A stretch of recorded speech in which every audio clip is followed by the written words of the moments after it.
Hello everyone, I am Brian Croy Dragon and welcome back to Vox Adventures.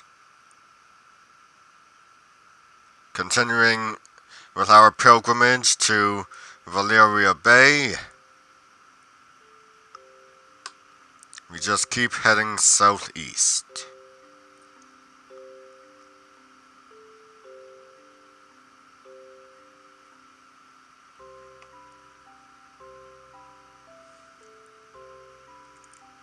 Yes sir, just keep heading southeast.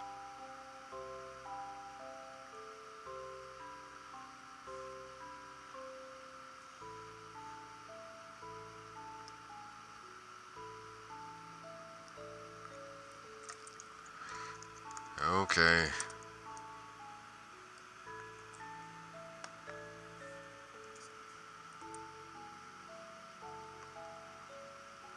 I've claimed my reward, now let's keep going.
Ignore the experience, don't wanna... Okay then, just go around, don't fall in, just go around.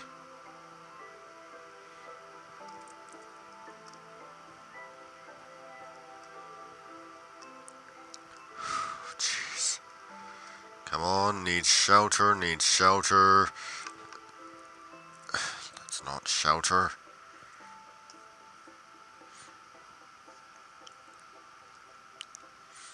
Well, I found shelter. Now, about my position. Let's see here. I'm right there.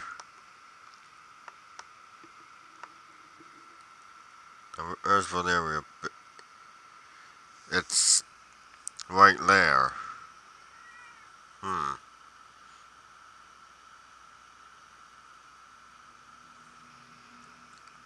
So maybe when I hit Evanston, I just turn east.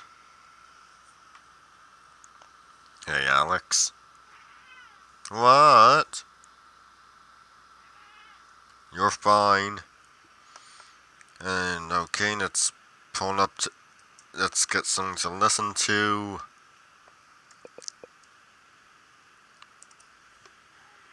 You're fine. You're fine, big guy.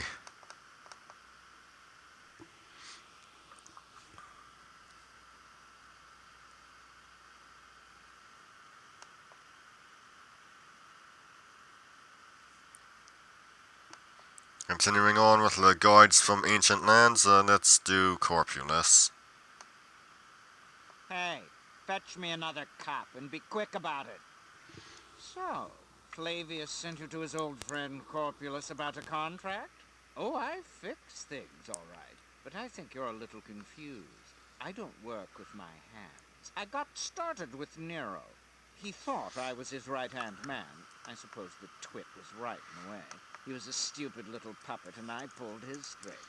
I made him what he was, and if the fool had listened to me, he'd still be in the palace, instead of strumming his lyre in the underworld. He's probably still too.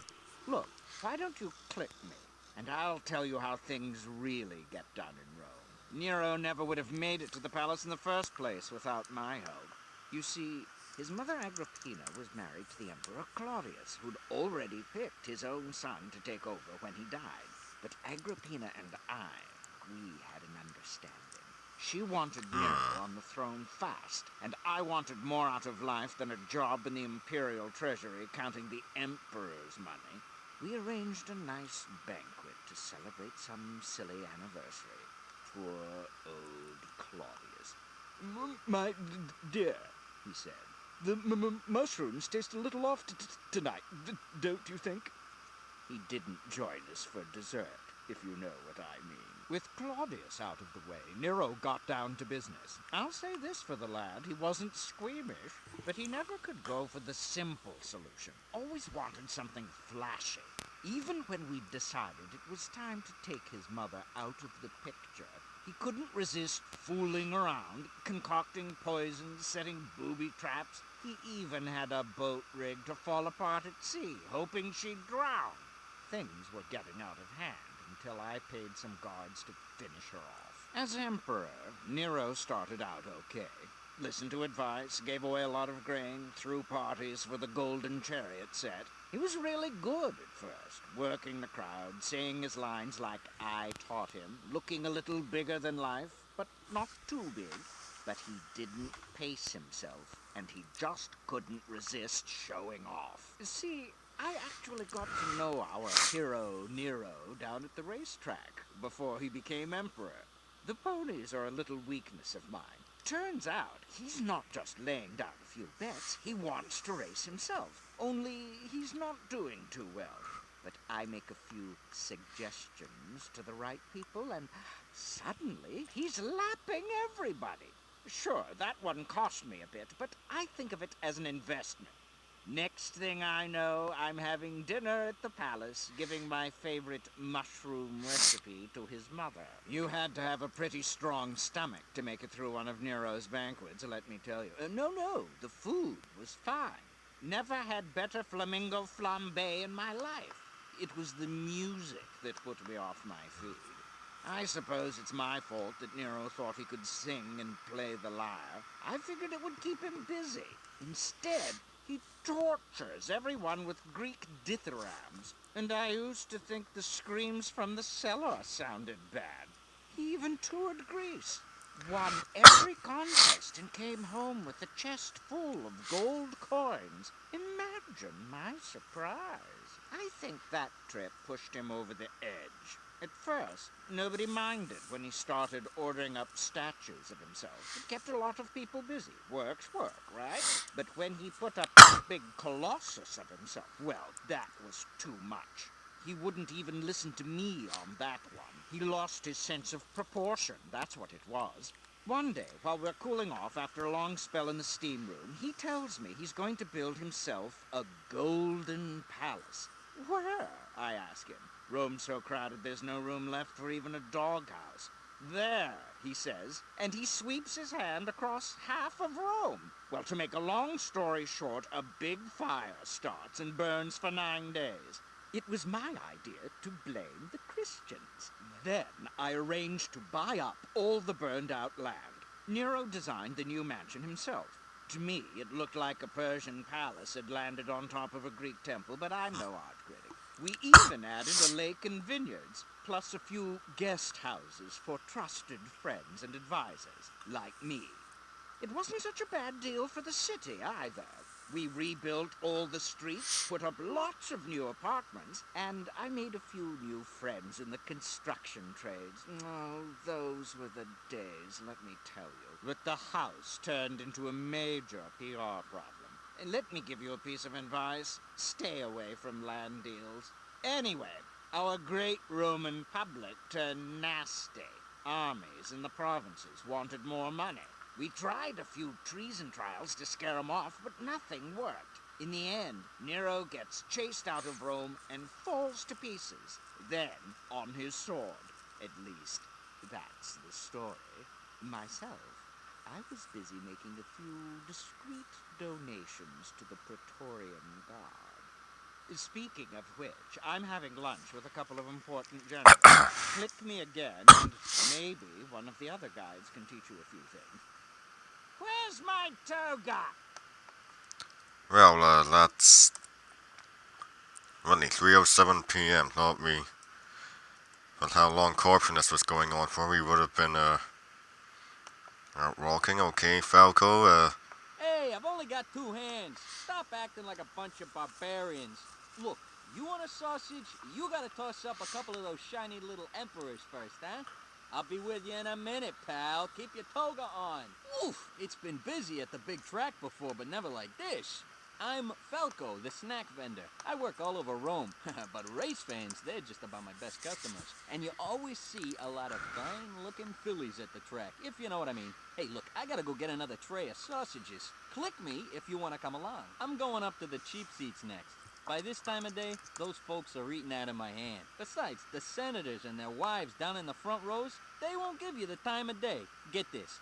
They think it's bad manners to eat in the stands. But let me tell you, you want to find out about bad table manners, just work one of their banquets. Like one of my buddies did a while back.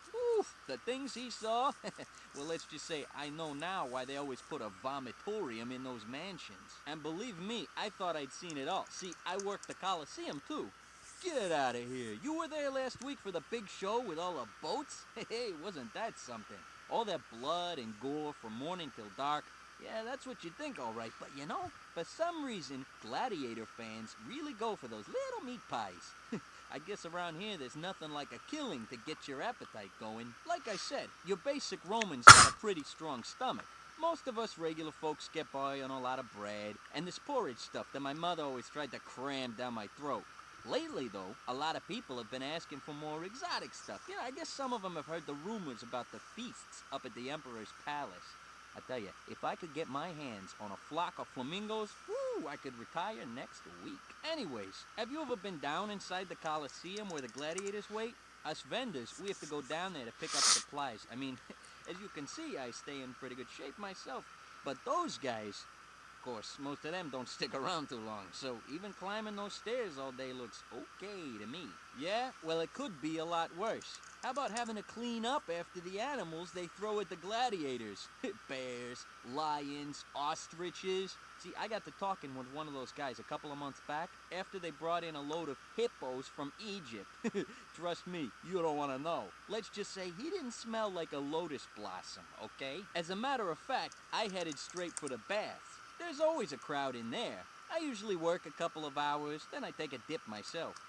If you keep your ears open in the steam room, you can pick up a lot of useful information about what's going on around town. And the ladies, oh, hello. Yeah, the theater's not bad for business either, especially when the show's lousy and the crowd wants to throw food at the actors. Nobody cares if they're getting leftovers, except the actors, of course. I picked up a few good lines, too. I'm gonna try them out next time I'm down at the Forum. The streets? Sure, I worked them for years when I was a kid, but that's a tough way to make a living. During the day, you can hardly move, and I can't make myself heard over the racket. At night, forget about it. If you don't get run over by a wagon, a bunch of thugs will probably whack you. Look, I gotta get back to work before the last race, and I got a hot date tonight. Click me again to have somebody else show you around. Ciao. Yeah, that's a bit about the boats. That was something that did occasionally happen at the Flavian Amphitheater. It's just saying they'd fill the place with water, put boats in it, crocodiles, so no one could. So jumping into the water wouldn't be a way to avoid death.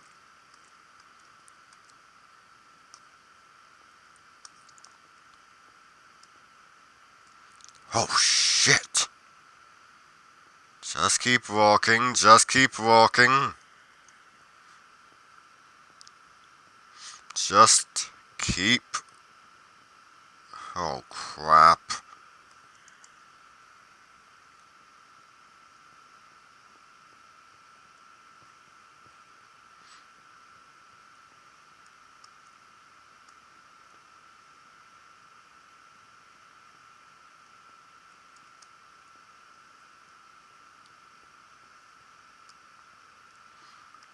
Don't look back. I'm not going that way. Don't want to know if he's following me.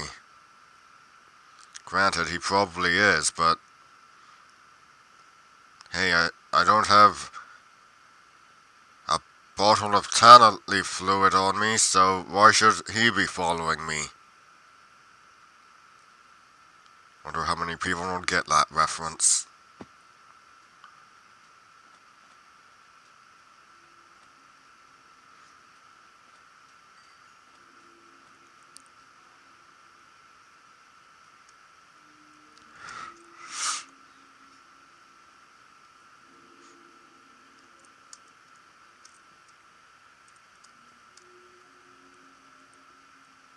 Go around, go around, no wait, go over. That's what I was doing. Stay focused, don't think about anything else.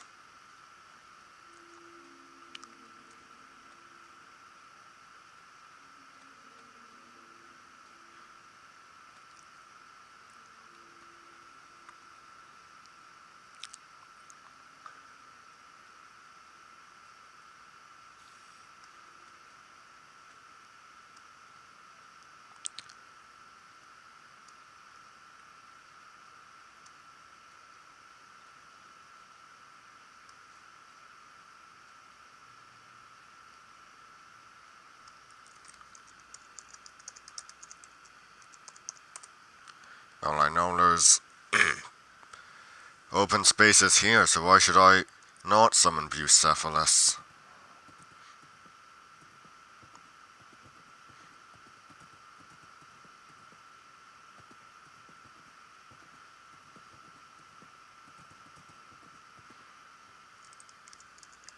Not much of one for climbing, so back from the stables with Bucephalus.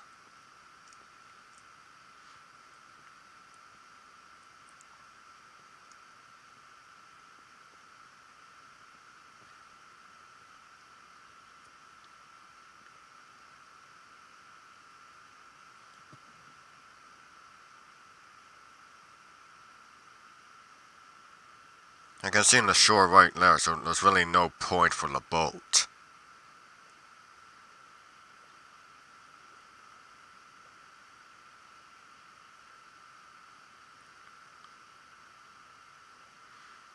So restart in 1 minute.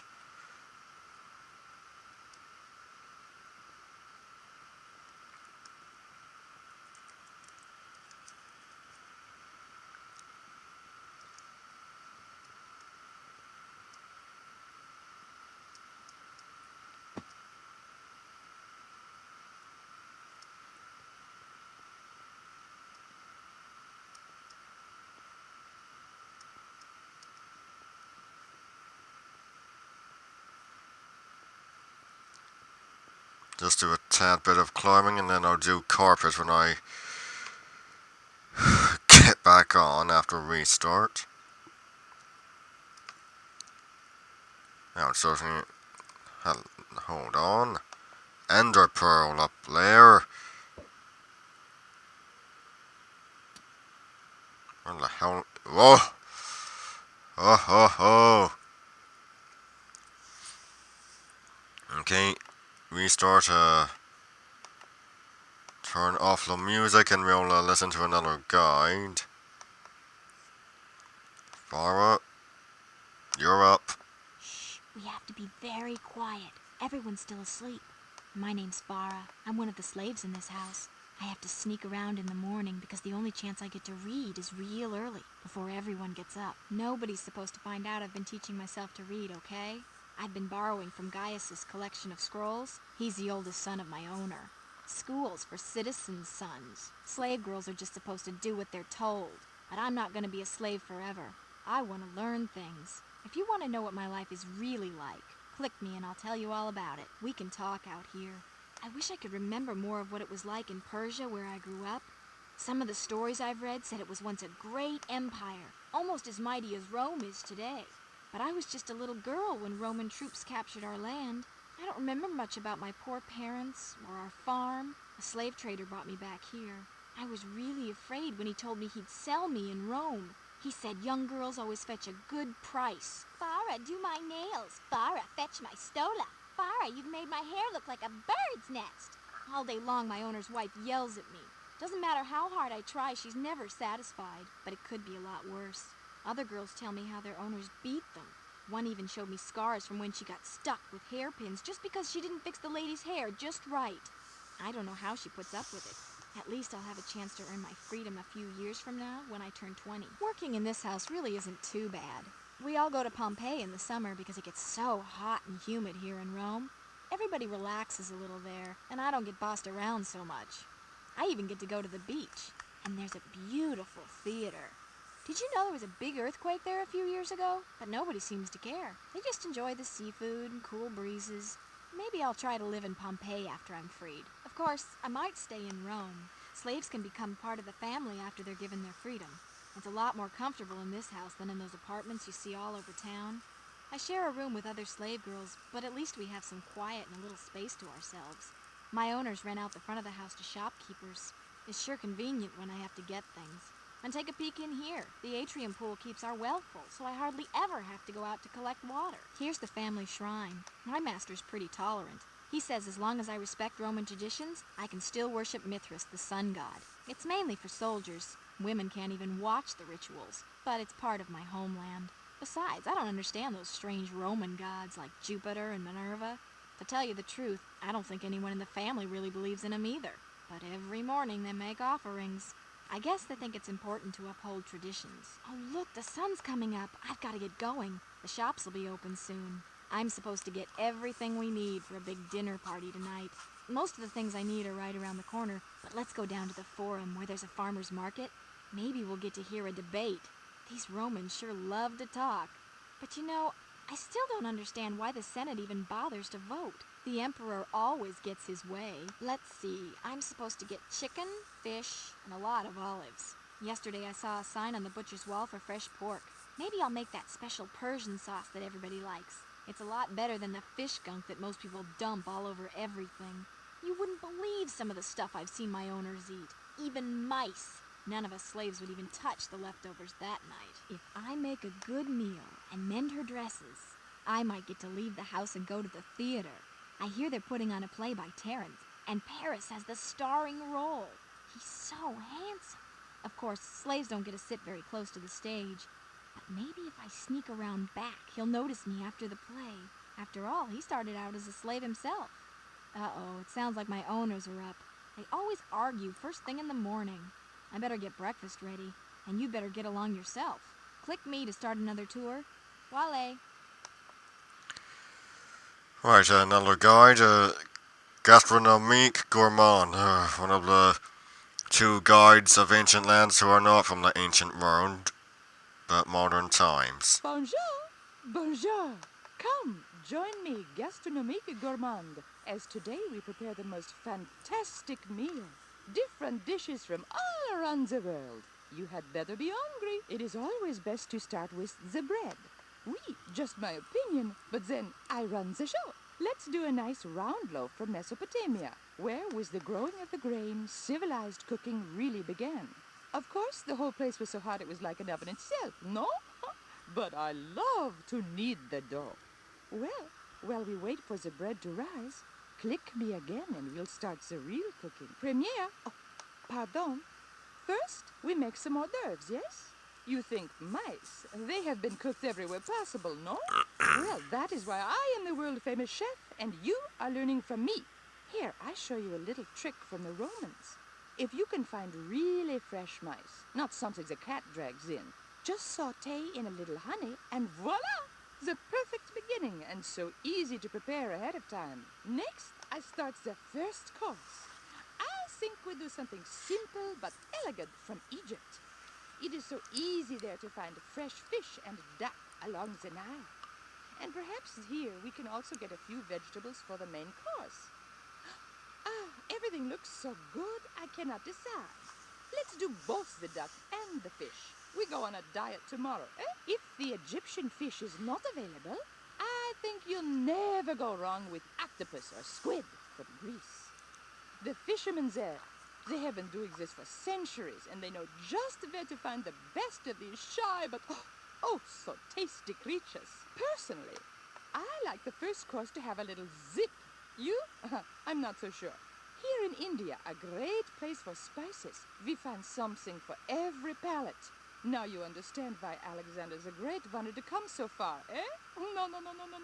That one is really hot. Well, let's hurry back to the kitchen. I'm sure we can find something to put out that little flambé you started on your tongue, eh? Now we begin the main course. First, get the hippopotamus. You may need some help, but believe me, you have never tasted anything like this before. Yeah. But a little advice. Most people, they just stuff it in the oven and walk away.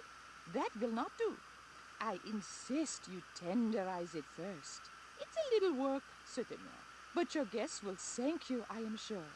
And it is really quite fantastic for a big dinner party. It serves about 200. With the roast hippo, I always like to have the noodles.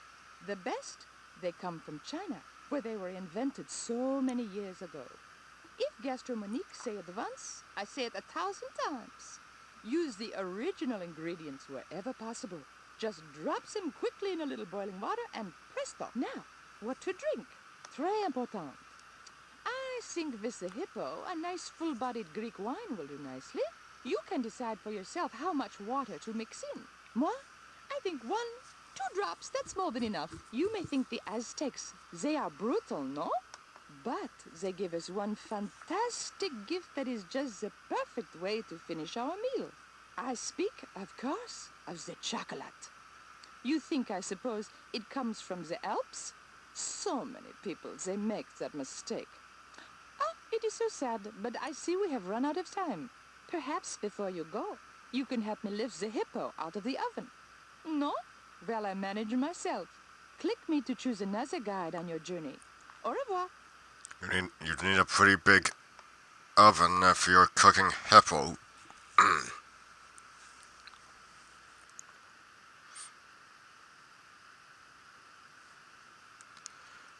Okay, turn the sound back on, and in the 2 minutes left of recording, we continue on our way over this mountain.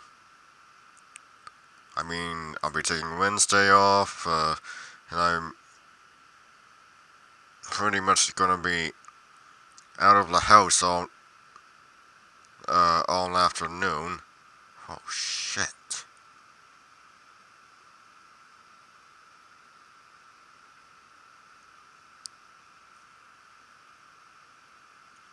That thing's actually following me.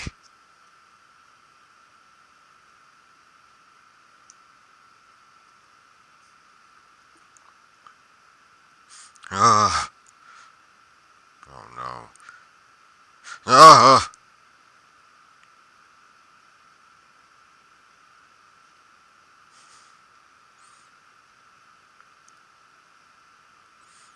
Those things can't climb, so if I make the other side, everything will be fine. Yes, sir, everything will be fine. Everything's fine. Nothing down there that wants to kill me.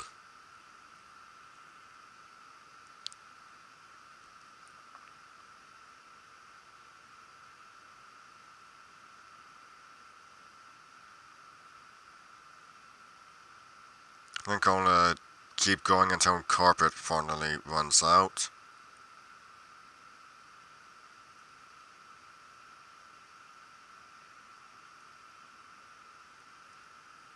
What place is that?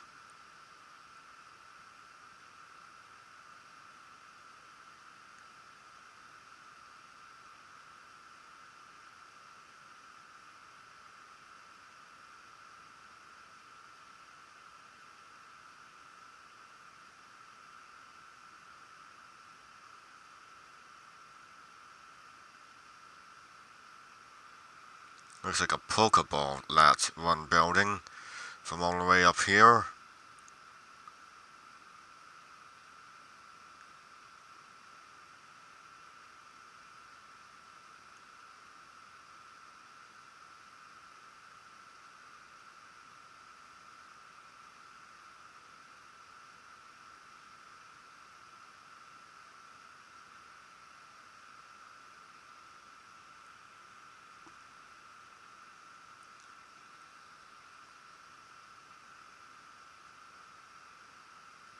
hell is that? Looks like a front of a sheep.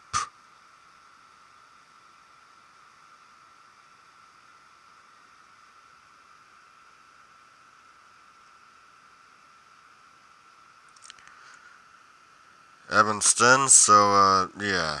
Hold on.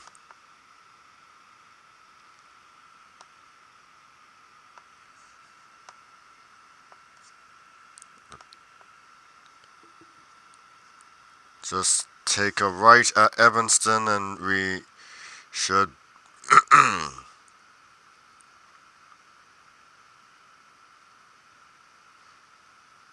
be making it to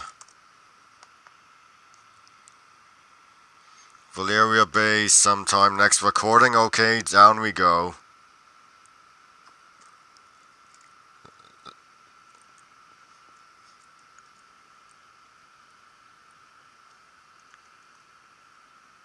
And that is all for today, everyone. I'm Brian Croydragon signing out. Stay Shrey!